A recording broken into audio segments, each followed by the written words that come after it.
Então, nessa perspectiva, nós já vimos então que a questão central da perspectiva histórico-crítica é o saber objetivo, são os conhecimentos, né?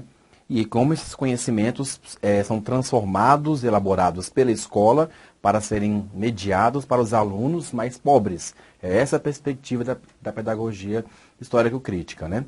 Então, a gente precisa então analisar sob a ótica de Saviani como que ele entende esse saber escolar, como que ele entende que deve ser esse saber escolar que as crianças das classes trabalhadoras, das classes mais pobres, precisam ter acesso. Para Saviani, ou seja, para a pedagogia histórico-crítica, o saber escolar, ele é um saber elaborado, ele não é um saber espontâneo, como muitas pessoas pensam. A cultura erudita é a que deve estar na escola, e não a cultura popular, simplesmente, apenas, né? E a ciência, e não o senso comum. Por que que Saviani pontuou isso de uma forma tão forte, tão contundente?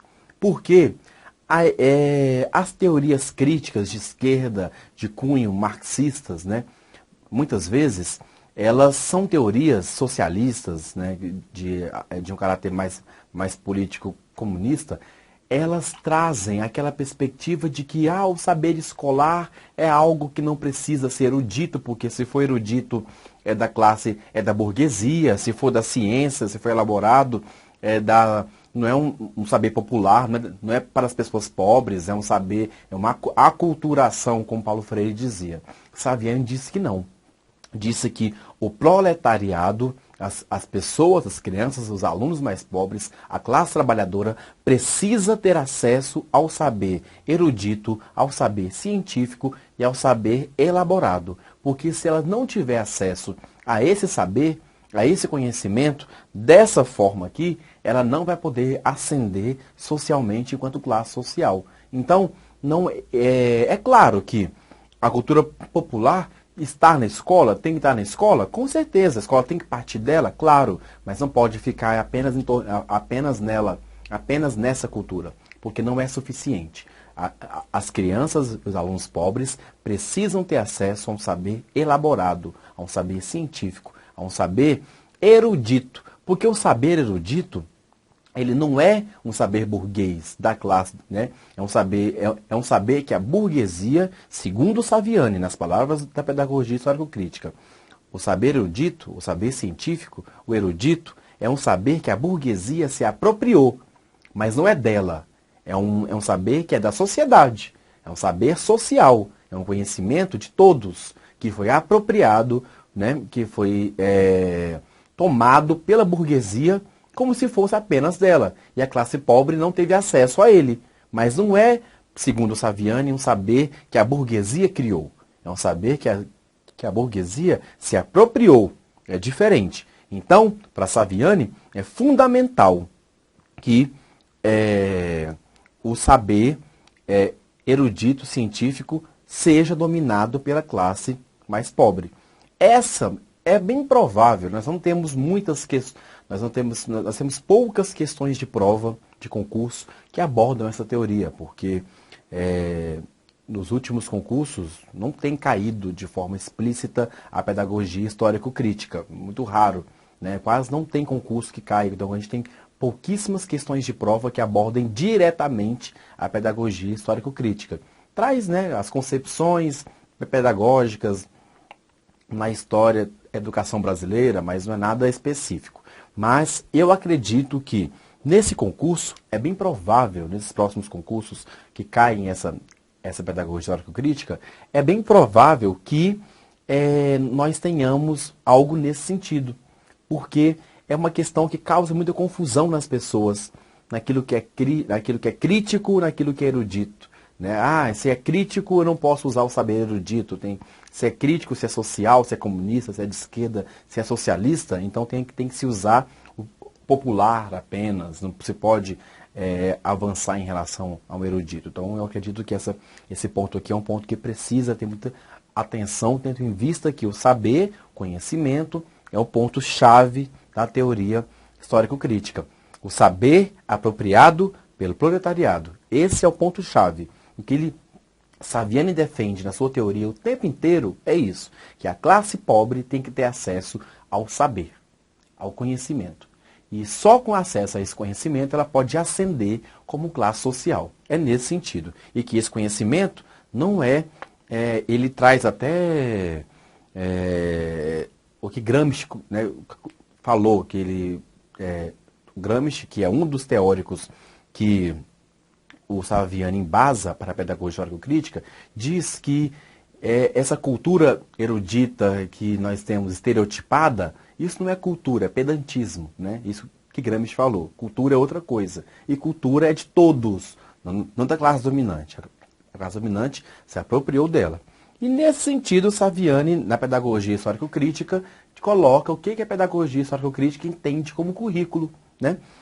Para a pedagogia histórico-crítica, currículo é tudo que acontece na escola. Tudo, dentro da sala de aula e fora dela. Isso é fundamental. Nós vamos ver isso quando formos estudar currículo, teoria crítica e pós-crítica. Nós vamos entender perfeitamente que currículo é muito mais do que simplesmente conhecimentos escolares, científicos, né? As provas sabem disso e as provas, as bancas de concurso, sempre, quando cai currículo, coloca sempre tem essa perspectiva. Currículo é só conhecimento, é só ciência, né? E currículo é muito mais do que isso, porque escola é muito mais do que a sala de aula também, nesse repasse de ciência, por exemplo. Então, tudo que acontece na escola, na sala de aula, fora dela, é currículo, né? Portanto, não tem sentido uma coisa extracurricular. Aí Saviani coloca que se tudo que acontece na escola é currículo, o extracurricular não tem sentido, porque se está na escola, é currículo, né? Se acontece na escola, ou pela escola, ou a partir da escola, seria currículo. Então, para que algo extracurricular? Então, quando você coloca que extracurricular e algo curricular com o mesmo peso, a escola perde a razão central. Por qual é a crítica que a pedagogia histórico-crítica faz em relação ao currículo e ao saber escolar? Ela fala de um esvaziamento da função da escola. Ela faz essa crítica à escola. Porque a escola tem a função precípua, primordial, a princípio, a priori, de quê? A difusão de conteúdo, de conhecimento, que é vivo, atualizado, histórico, crítico, sempre. Essa é a função precípua, principal, fundamental da escola. É essa. Porém, a escola se perde nessa função quando começa a fazer outras coisas que não fazem parte dessa sua função precípua. Como, por exemplo, trabalhar com com questões extracurriculares, colocando o que é extracurricular no mesmo peso daquilo que é curricular. Então, Saviani tenta resgatar a escola e dizer, olha, a escola tem a função primordial de repassar, difundir, transmitir, repassar é pedagogicamente incorreto, mas mediar, né? Conceitos, mediar conteúdos, mediar conhecimento. Essa é a função principal da escola e que não deve ser perdida, não deve ser colocada em segundo plano por outras questões que acontecem na escola, né? Então, a escola muitas vezes ela é solapada, ela é aligerada dessas suas funções primordiais. Então, é isso que ele diz. Resgate da escola como um centro, uma instituição de mediação de conhecimento. Ponto. É isso que a escola tem que fazer. Outras questões extracurriculares não deveriam atrapalhar a escola nessa sua função, né? E aí, então, educação para Saviani, também para a pedagogia histórico-crítica, educação ela não é determinante para transformar a sociedade. Ela é fundamental, ela é secundária. Ela é secundária para a pedagogia histórico-crítica, é secundária, mas ela é fundamental, ela existe, ela é importante. Ela é um fundamento, é um instrumento importante para a transformação social, mas não é o mais importante, não é o principal elemento. Não se transforma a sociedade simplesmente pela educação. É preciso mais do que isso, né? Então, isso também pode ser uma questão de prova, né? Porque como é que a gente trata aqui de educação, pedagogia histórico-crítica, e a pedagogia histórico-crítica entende educação como secundária? Sim, Saviani coloca isso literalmente. A pedagogia histórico-crítica não vê a educação como fator determinante como o único fator, ou como o mais importante para a transformação social. Mas é um fator fundamental, é um fator importante, não o mais importante. Cuidado com essa questão, porque isso também pode causar uma confusão, e tudo aquilo que pode causar uma confusão, é provável que a banca de concurso explore essa questão ao elaborar, né, as suas questões de prova. Infelizmente, nós não temos muitas questões de prova anteriores em relação a esse assunto para poder fazermos essa, que é a primeira vez, se eu não me engano, é a primeira ou a segunda vez no máximo, que esse assunto de pedagogia histórico-crítica tem caído no concurso, no edital, de forma explícita. Portanto, nós temos poucos elementos explícitos, claros, né, quantitativos, inclusive, para se abordar essa questão. Por isso, nós estamos fazendo, de acordo com a nossa experiência como professores, uma interpretação em relação ao que poderia cair na prova ou não, né? Então, nós entendemos que essas questões que trazem certa polêmica, uma confusão, algo que poderia, né, gerar, porque é natural que nós pensemos que educação fosse o aspecto primordial para a transformação social, mas, segundo Libani, não é. Desculpem, segundo Saviani, não é. Não confundam jamais Libani com Saviani. São teorias diferentes, se parecem, se associam, mas são diferentes. Então, educação não é um elemento determinante, né? E a pedagogia histórico-crítica tece muitas críticas à escola nova. Fundamental vocês entenderem isso. Por quê que a pedagogia, por que Saviani pontuou tanto? Fez tantas críticas à teoria, à escola nova, né? Essas críticas foram feitas por quê? Porque para Saviani era fundamental negar a escola nova para poder afirmar a pedagogia histórico-crítica. Para que os educadores que estavam encantados, convencidos da escola nova, que a escola nova traz encantamento mesmo, ela é sedutora, né? Ela seduz os educadores. Então, Saviani, na pedagogia histórico-crítica, ele faz grandes questionamentos, ele critica bastante a escola nova. Por quê? Negar a escola nova é uma forma de afirmar a pedagogia histórico-crítica. Para isso, vocês vão encontrar, quando vocês forem estudar com outros materiais, ele usou a teoria da curvatura da vara, né? A curvatura da vara foi uma teoria trazida por Lenin, né? Lá na União Soviética. Ele dizia o seguinte: para a vara está torta para a direita. Para ajeitar a vara, não basta você levar para o ponto certo. Você precisa curvar para o ponto oposto para que ela possa ficar no ponto correto, no ponto que deveria estar. Então, o que ele faz? Ele faz uma crítica à escola nova, ele nega a escola nova para afirmar a pedagogia histórico-crítica. Então, tradicional, escola nova. E o ponto correto, a pedagogia histórico-crítica. Então, vocês vão ver muitas críticas à escola nova. Como, por exemplo, ele dizia que a escola nova negava toda forma de automatismo, né? Tido como alguma coisa que cerceava a liberdade. Mas para Saviani, com muita coerência Saviani disse isso, a pedagogia histórico-crítica não nega o automatismo simplesmente. Por quê? O automatismo é necessário. E é verdade. Nós precisamos de algumas coisas automáticas. Não dá para eu dirigir um carro, por exemplo, e pensar o tempo inteiro em todas as minhas ações quando eu vou dirigir o carro. É impossível fazer isso. Eu preciso de automatismo. Então ele fala que é o contrário. Não é que o automatismo cerceia a liberdade.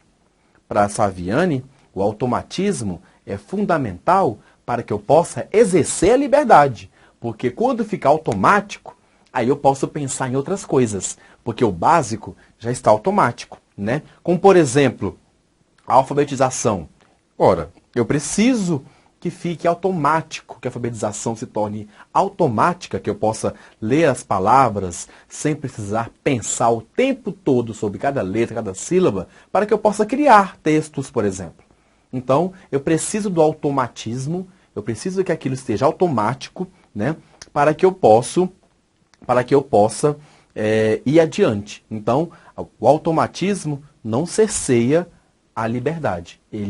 Eu preciso de que alguns instrumentos fiquem automáticos para que eu possa ter liberdade para fazer outras coisas que eu não tinha porque estava preocupado com aquilo que era, né, básico, automático. Então, ele trouxe o conceito, né, de Bourdieu de hábitos, né? Que hábitos é justamente esse automatismo, né? Que é quando você cria uma situação irreversível, que é o dirigir. É irreversível, a gente sempre diz, né? A gente nunca esquece como se anda de bicicleta, nunca se esquece como dirige, como se dirige. Por quê?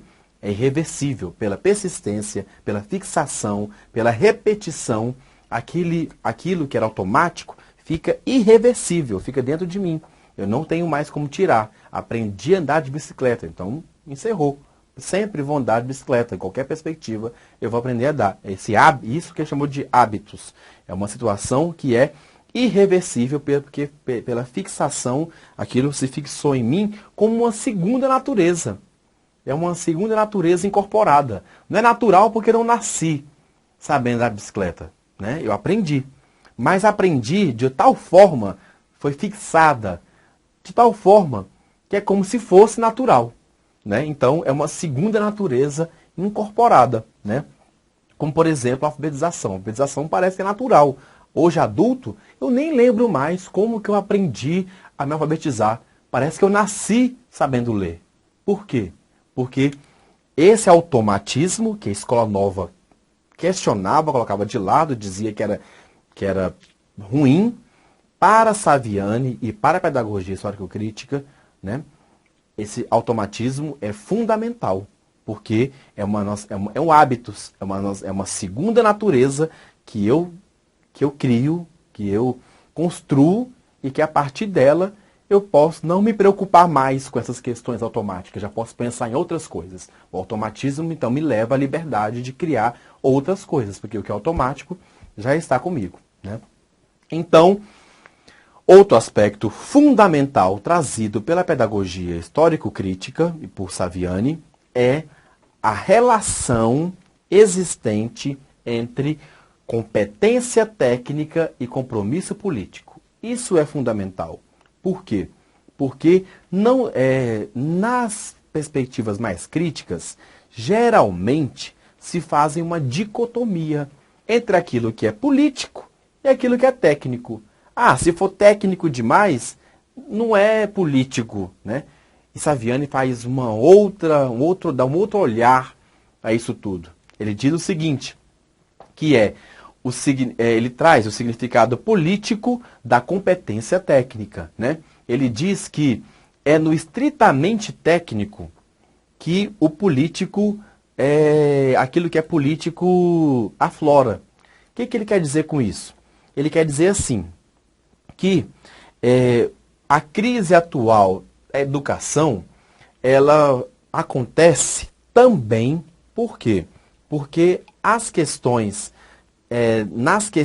técnicas, que parecem só técnicas, que são estritamente técnicas, nós podemos observar como o político está lá dentro. O político nem sempre está explícito. E se ele estiver explícito, claro demais, ele não é tão eficiente. Então, é no técnico que nós podemos observar o político. Como, por exemplo, quando nós excluímos os pobres da escola. Isso é técnico, é um aspecto técnico. Quando há uma limitação técnica desse currículo, quando o currículo está limitado, isso também é técnico, né? Quando os professores não são bem preparados, isso é um aspecto técnico também. Quando tem uma exigência arbitrária para avaliação, Isso também é técnico. Mas é naquilo que é técnico que o político aparece.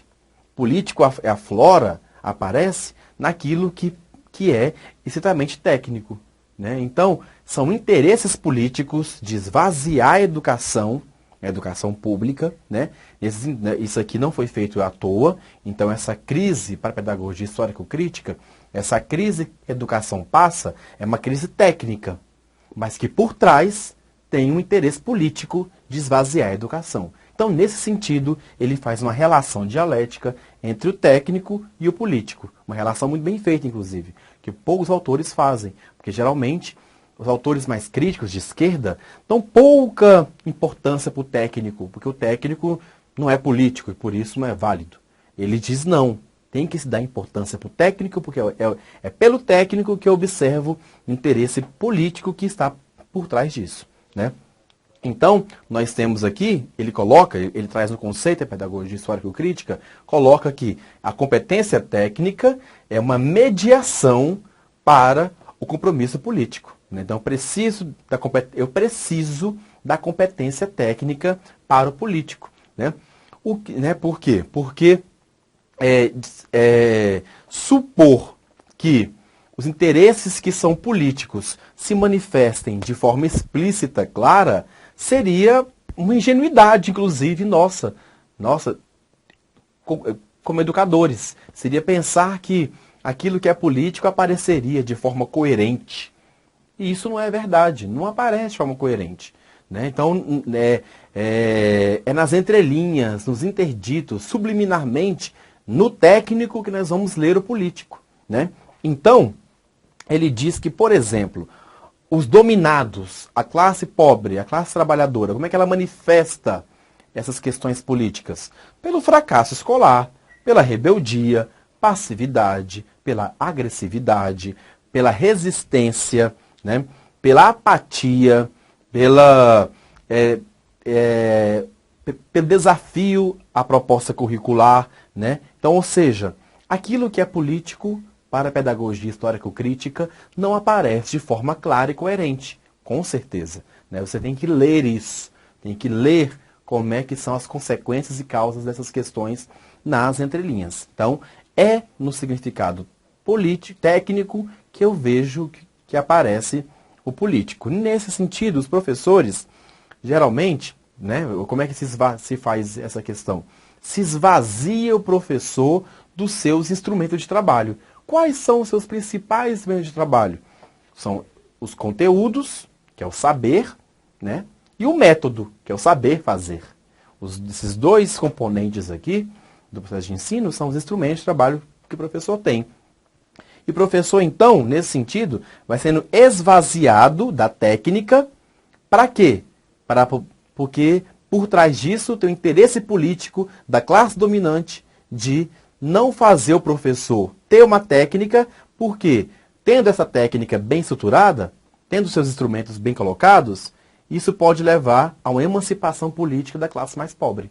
Então, daí nós percebemos a imbricação entre o que é técnico e o que é político, né? Então, restando para o professor apenas as técnicas em competência, apenas, porque os instrumentos de trabalho dele são aligeirados, são esvaziados, né? Então, essa relação entre política e técnica, eu acredito que é uma relação que as provas podem explorar bastante, porque quando se trata de crítica, de pedagogias críticas, seja de Libânio ou a de Saviani, que é a histórico-crítica, ou a de Paulo Freire, a gente tende a pensar que o aspecto técnico não faz parte. E quando nós pensamos assim, e as bancas sabem que nós fazemos, que as pessoas fazem essa confusão, podem explorar isso muito bem em questões de prova, né?